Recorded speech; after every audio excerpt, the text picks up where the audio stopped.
Maria, Viva la Virgen. Viva la Virgen. Pero ito yung assignment ko sa inyo. Kung napakinggan nyo yung Ebanghelyo ngayon, may natandaan kayong pangalan? Sige nga sa side na ito, anong pangalan na natandaan nyo? Hindi ba binasa ni Father Tony? Ha? Eliazar. Dito? Ano? Ako? Hindi ako lang sa Arahab. Okay, open. Okay. Doon. Sabi ni Ate Gabriel. Doon ba natin sa likod ko, anong mga tandaan yung pangalan? Ibrahim. Ruth. Ruth. Nandiyan lang yan. Maaligid-aligid. Doon po sa banda doon, ano mo yung natandaan yung pangalan? Ano? Natandaan ang pangalan. Gusto niyo pa natandaan? Abraham. Pinaka-puno. Abraham talaga natandaan ang pangalan ng mga kapatid. Ito yung genealogy of Jesus. Mapapasa dito sa simbang gano'n ay humihitag kasi napakahaba ng genealogy of Jesus. 14 generations. Hanggang sa sila'y mabilanggo o matapon sa Babylonia. Hanggang sa makalaya naman bumalik sa Jerusalem. Mga kapatid mo, ganun ang istorya ng kaligtasan noong panahon na itala ni San Mateo. Ibig sabihin si Jesus, anak ni Maria, ay Emmanuel. Nasa atin. Yun po yung hinihintay natin pagdating na ngayong Advento. At providential po sa atin, kasi ngayon din ang ating pangungumpisan, ngayon din ang ating kapistahan ng Nuestra Señora ng Guadalupe, at ito din ang mismo kapistahan mo bilang anak ni Maria, bilang isang Pilipino, bilang isang taga-palatas. Kaya lahat ng kapistahan sa Santa Maria, ipagdiriwang mo bilang anak niya. Kaya sinasabi ko kanina sa Pupisal, batiin mo ang mahal na Virgen. No? Mga kapatid, kaunti kasaysayan, no? Kasi kahit tapos na ang nasusulat sa banal na kasulatan, nagpapatuloy ang pag-iral ng pagmamahal ng Diyos sa atin. Bakit? Tingnan niyo itong 1531, kailan na-discover ang Pilipinas? 1520? Wait. 1520? Anong buwan? Ang historian pala na dito. Sa Guadalupe, 1531, 10 years after the discovery, I mean, not anymore discovery of the Philippines, kasi may mga Pilipino yung dati, hindi pa Pilipino ang tawag. 1531, nagsimula itong kasaysayan ng Guadalupe. Kasi po, ang mahal na Virgen, ilang ulit na nagpakita sa mapagkumbabang Aztec. Ito po yung sin na nagbalik loob kasi ang Aztec po, relihiyon mo yan na pagano. Hindi sila naniniwala sa Catholicismo. Bago pa dumating ang mga Espanyol sa Pilipinas, nandun na sila sa Mexico po, no? Itong si Juan Diego na pinagdiriwang din natin o pinagdiriwang natin yung kapistahan na noong kailan? Ano ba yun? 12, di ba? Noong 9, pinagdiriwang natin si Juan Diego. Siya humble na tao. Habang siya'y nasa burol ng Tepiac, malapit sa lungsod ng Mexico, no? Nagganap ang pagpapakita noong December 9 hanggang 12 ng Disyembre. Ito po'y malalim na tumatak sa pananampalatayang Meksikano, lalo na din sa ating mga Pilipino, na sabi ng isang Santo Papa, na itinalaga niya ang Pilipinas sa titulo ng Guadalupe. Kaya ang Nuestra Señora de Guadalupe ay patron din ng Pilipinas. Noong si Juan Diego na patunayan, kasi sabi niya, noong December 9, habang papunta pa siya sa misa, alam niyo yan, papunta siya sa misa, sa isang simbahan, medyo malayo, kasi may nililip sa kanya, siguro sabihin na natin nandun sa Pilipinas Kristong Hari, tapos galing siyang payatas, just to give you an overview, no? May narinig siyang maalam na awitin.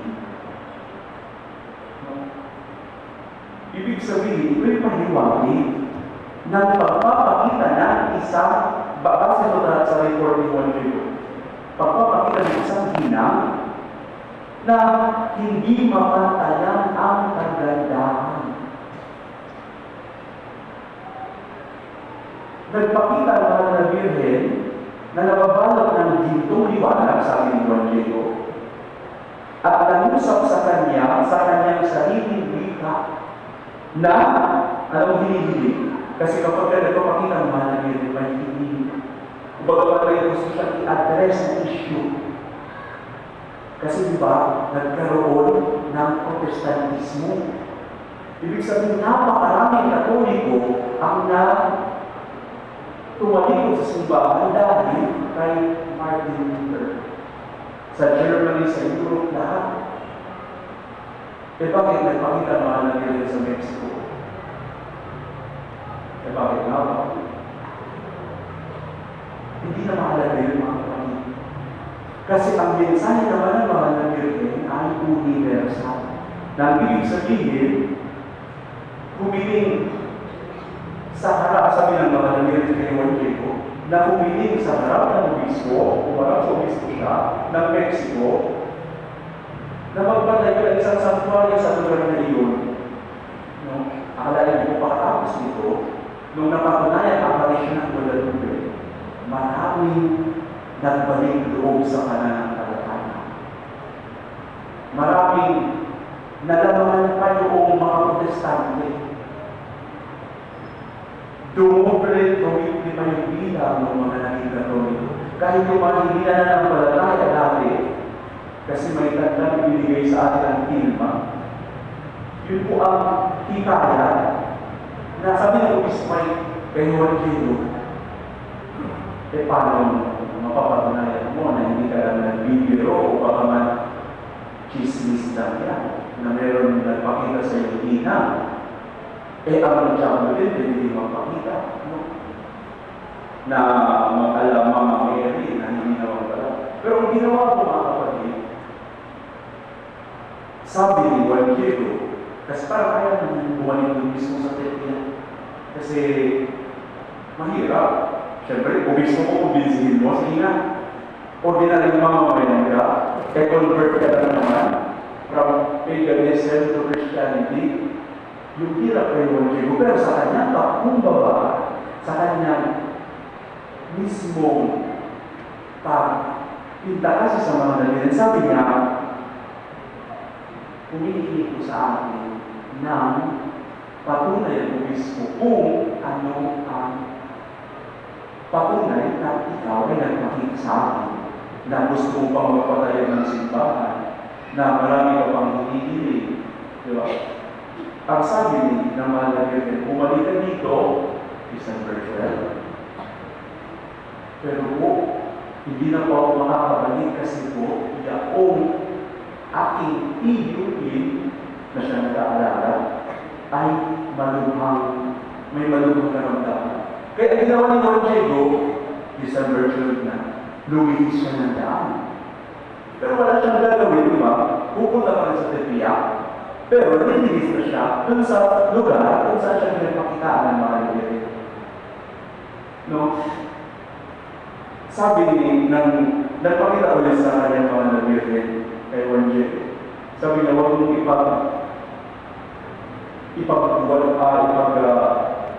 huwag ka pong mabahala sa yung tiyuhin kasi magaling na siya.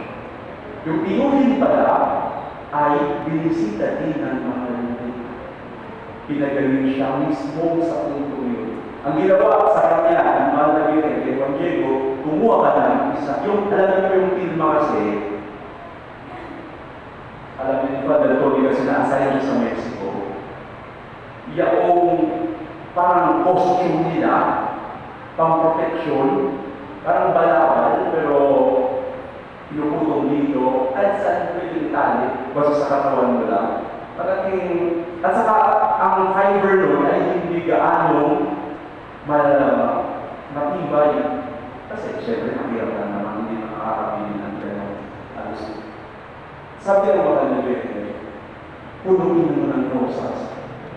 E paano punuin ng rosas na halos mag-yelo na doon? Sabi ko kasi mag-yelo ng rosas. Nakakita naman pala siya ng rosas. Wala siya yung ginawa na ng palataya. Hanggang sa pinunin ng rosas, dalhin mo yan sa Cristo. Hindi alam ni Juan Diego na may print ka doon. Kasi, sinalin siya ng obispo, kapag ka nakakita ka ng rosas sa tepiya, ikaw ay paniniwalaan mo yung kwento mo. E walang rosas sa tepiya. Pero mga nagiging hindi si Juan Diego. At ang mensahe ng kapayapaan, ang mensahe ng pananampalataya ay nainayag sa nakikita ng ilma ngayon. Yan po yun. Pagbukas niya, parang ginanito niya, pagbukas niya, kasi siyempre rosas na naman galing isa-isa. Nandun na nakaprint ang mahal na Virgen. Mga kapatid, no extraordinary. Binumba na ang katedral ng Mexico pero wala pa rin talaga. Binalil na lahat, wala pa rin talaga. Kasi presensya ng Diyos ang pahiwatig ng mga nagre-resabi. At sabi ng mga nag-aaral ng siyensya na ang bihis ng mga Virgen ay yaong bihis ng isang Meksikano. Tipo, yung mga native. Tapos ang mukha niya, katutubo, buntis daw, o diba, takot-takot sa dieto. Nagdadalang tao ang mga Virgen, at saka yung paling nakikita nyo, nandiyan itim na, yan daw ay sinyales na nagdadalang tao ang isang tao. At saka doon sa mata, makikita na parang nangungusap pa siya kay Juan Diego. Tapos sa may mga nota, sabi ng mga nag-aaral ng stage, hindi nila makaliwanag ng Israel. Kayo po ang kababalaghan na gagawin sa atin ng Panginoon kung tayo nananampalataya. Imposible sa atin, pero posible sa Diyos. Kaya po kapag kayo'y may mga dinaramdam, itaas mo sa mga lalito. Itaas sa ating Panginoon. No? Ganun po, mangusap, mag-alaga, magkaruga ang Diyos. Ganun po ang kanyang divina providensya. Amen? Amen. Yun ang kwento ni Juan Diego ng Sagalario. At yun na, marami ng tao ang nagkalito sa simbahan. Pero akalain mo, mahal na Virgen, magpapakita kasi nga, mahal tayo ng Diyos. Amen. Ang amen na yan, ibig sabihin ng project yan, ng pagtatapos ng aking pagmamila. Magpapatuloy tayo sa misa.